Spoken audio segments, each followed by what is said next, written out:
What really scary horror story really happened in your life or to the people you know? My closet door flew open one night during a thunderstorm, directly across from my bed. I was 12 years old, and the leap/bolt I made from my bed was probably pretty impressive. I couldn't sleep in my room for about 2 weeks after that happened. The reason it even happened in the first place is because I had discovered a small compartment through my closet to a secret room next to mine.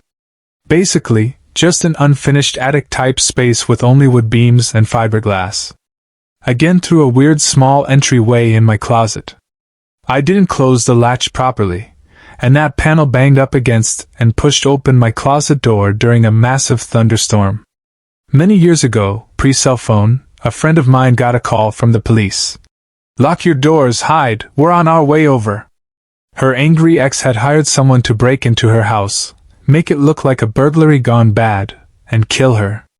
Through a bizarre coincidence with equally bizarre timing, someone arrested for another unrelated drug charge offered a bigger fish if they let him walk. The bigger fish was that his buddy had been hired to kill her. By the time they validated this story and identified the people, they were able to determine that the hired killer was likely already on the way to her house. In the few minutes between the phone call and the police arriving, he had started breaking into the house. A long sequence of perfectly timed unlikely events was the only thing that stood between her and certain death. In high school, one of our classes went to a funeral home. While listening to the guy talk about the cremation machine, this girl in the class turns to me, points at the machine, then to me, and says, "That's going to be you." She was mean for no reason. I never talked to her ever before or after that. A year later she died in a house fire, heater caught fire in the night, and then what was left was fully cremated in that same machine. Crazy. Group of dudes mistook my house for someone else's. When they realized their mistake, they were apologetic, and even gave me money. They had guns and one of them had an axe. Later learned the one they were hunting down raped one of their younger sisters. I lived in the boonies at the time, so I basically made sure not to say or do anything that might make me seem supportive of the rapist. I had some Final Destination shit happen with my ceiling fan once. Circa 2010 to 2011 I was playing WoW in my bedroom, just grinding some materials. I hear my fan started making a really weird noise and for some reason had the urge to duck. At that moment, one of my fan blades came loose and shot straight into my dual monitors. Luckily there was no damage, but I was watching my back for at least 2 weeks after that. My cousin died of leukemia at 12 when I was a kid. We used to love playing around my grandfather's workbench in the basement when we would visit. It was always a central place, tinkering with whatever every evening after dinner instead of TV, and grandfather spent every night in there. The night after he died, my grandparents heard a commotion in the basement.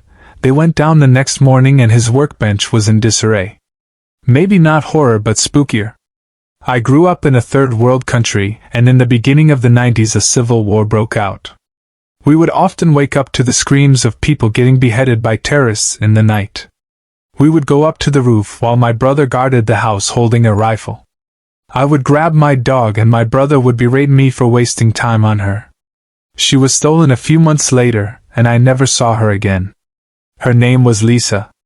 So I was about 8 at the time. It was something like 1 or 2 in the morning. I go to the bathroom. It is rather bright outside despite the time. I'm sitting on the toilet, playing with the curtain. It comes up enough and I see a shadow standing outside the window. I scream and my mom comes running. I tell her there is someone standing outside the bathroom window. Now my mom, being the crazy motherfucker she is, throws open the curtain, opens the window, ready to fight a motherfucker. Guy outside the window? Nope, fucking there. Window is promptly shut, and I'm quickly ushered out of the bathroom. This event furthers the talk my parents had been having off and on about moving. On a side note, we moved about 2 years later for a number of other reasons. Funny enough, there is now a bear roaming this neighborhood. He's been spotted on my parents' front porch at least twice now. Me, my brother, and my cousin were playing wrestling WWE style one day. My brother got me in a full Nelson and my cousin tackled him from behind, ramming me head first into the couch. Must have just been a really unlucky hit on the couch, because my limbs went tingly, and I couldn't draw a breath. The scary part is that I could exhale, but couldn't inhale.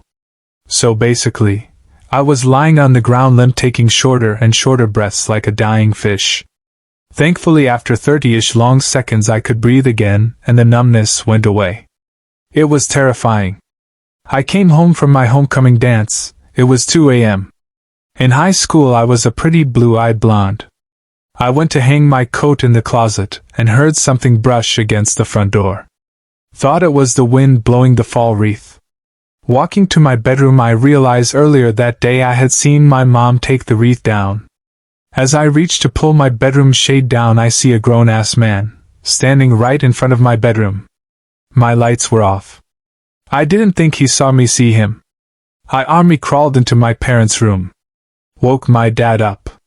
"Dad, there's a man outside my window!" My dad ran across the hall and leapt over my bed in a single bound. Grabbed my lamp and nearly went through the window at him. Two things I will never forget that night. The profile of that man's face. And the sounds my dad made nearly going through that window. He became an animal. Not sure which was more terrifying. Many years ago there was a serial killer loose in our town.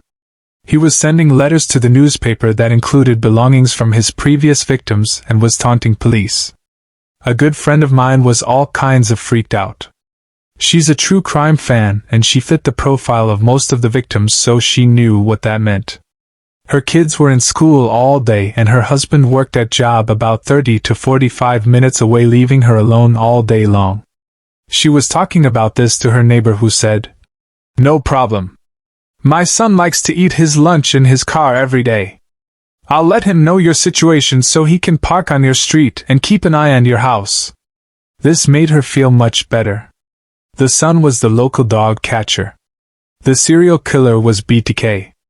I went to high school with a girl who, accompanied by her boyfriend, killed another girl, actually up the street from where I live now. They put her body in a rolling suitcase and dumped her in the river. Despite draining the entire bay, her body was never found. I'm horrified by the realization that the suitcase will likely rise to the surface someday.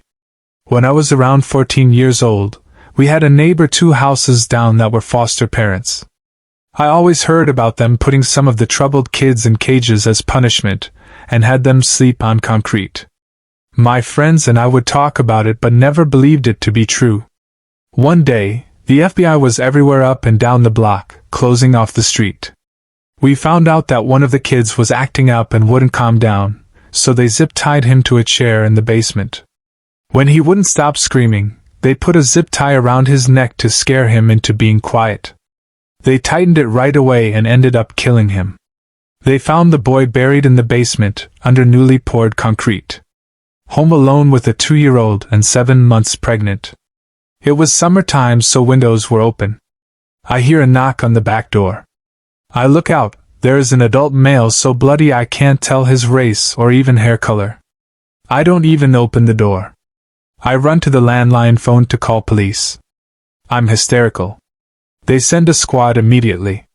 They don't find anyone, so they leave. I lock myself in a room with a huge knife. The following day they find a guy unconscious in the yard next door.